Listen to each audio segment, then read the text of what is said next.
வணக்கம். சற்று முன் கிடைக்கப்பெற்ற மிக முக்கியமான செய்தி ஒன்று வெளியாகி உள்ளது.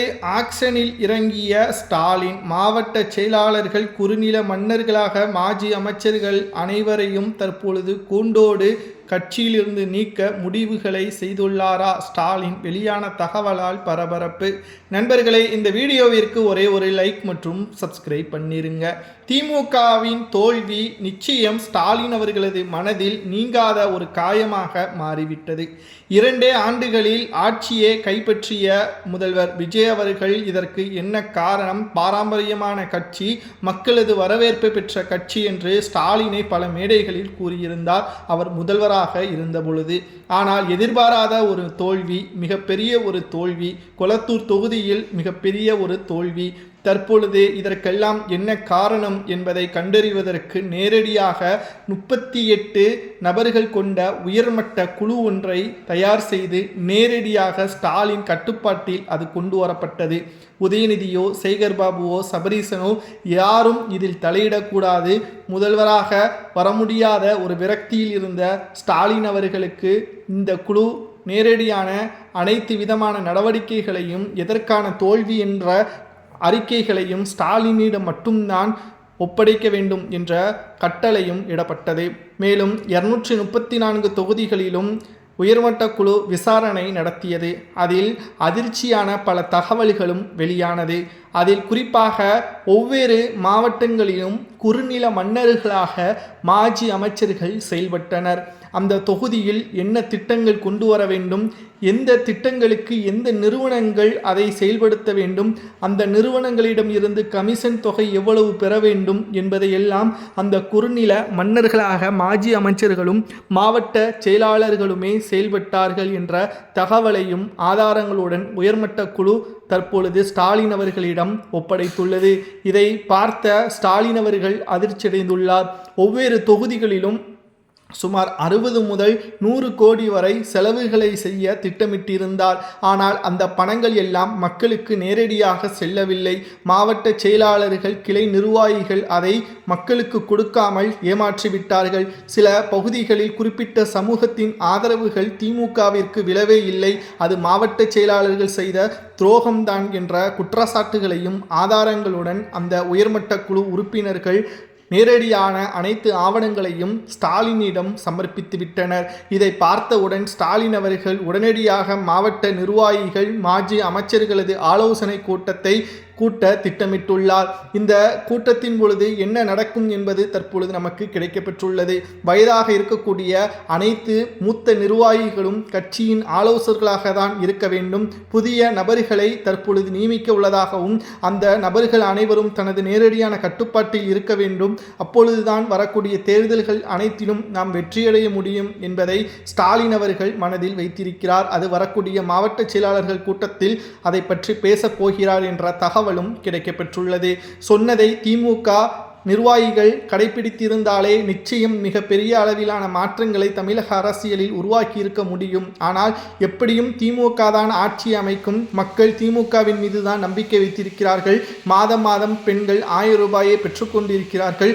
இதனால் மக்களுக்கு பணத்தை நாம் கொடுக்க தேவையில்லை என்று தலைமை கொடுத்த அந்த பணங்களை எல்லாம் நிர்வாகிகளை சுருட்டிவிட்டதாகவும், தனியார் நிறுவனங்களிடம் இருந்த கமிஷன் தொகையால் பல தொகுதிகளில் சரியான திட்டங்கள் நிறைவேற்றப்படாமல் பாதியிலேயே கிடப்பில் கிடந்ததாகவும், பல திட்டங்கள் நிறைவேற்றப்பட்டாலும் அதில் ஒட்டுமொத்தமான தேய்மானங்கள் மற்றும் பாதிப்புக்கு உள்ளாகக்கூடிய வகையில்தான் இருந்ததாகவும் குற்றச்சாட்டுகள் மூலமாக திமுகவிற்கு எதிராகவே இளைஞர்கள், பெண்கள், குறிப்பாக 30 வயதுக்குள்ளானவர்கள் அனைவரும் திமுகவிற்கு எதிராகவே வாக்குகளை செலுத்திவிட்டார்கள் என்ற அந்த உயர்மட்ட குழு தற்பொழுது ஸ்டாலினிடம் சமர்ப்பித்துள்ளது. இதனால் அதிரடியான ஆக்ஷனில் ஸ்டாலின் அவர்கள் இறங்கப் போகிறார். மாஜி அமைச்சர்கள் ஆடிய ஆட்டத்திற்கு எல்லாம் தற்பொழுது முற்றுப்புள்ளி வைக்கும் விதமான ஸ்டாலின் அவர்களது அறிவிப்பு இருக்கும் என்ற தகவலும் தற்பொழுது கிடைக்கப்பெற்றுள்ளது. அடுத்த செய்தியை பற்றி நாம் பார்க்கும் பொழுது, திராவிட முன்னேற்ற கழகத்தில் சபரீசன் அவர்கள் இனி தலையிடக்கூடாது. அவர் கட்சிக்கு வெளியே அவர் நடத்தக்கூடிய நிறுவனங்கள் மூலமான ஆய்வுகளை மட்டும் தலைமைக்கு சமர்ப்பிக்க வேண்டும். கட்சியின் நிர்வாகிகளை தனது கட்டுப்பாட்டில் வைத்து செயல்படக்கூடாது என்ற உத்தரவை ஸ்டாலின் அவர்கள் பிறப்பிக்கப் போவதாக தகவல்களும் வெளியாகியுள்ளது. அதேபோல் உதயநிதி அவர்களையும் அவர்களது நெருங்கிய நண்பர்களையும் அரசியலிற்குள்ளே இழுக்கக்கூடாது. ஏனென்றால் அவர்களை வைத்து தற்பொழுது முதல்வர் விஜய் அவர்கள் மிகப்பெரிய ஒரு திட்டத்தை போட்டுள்ளார்.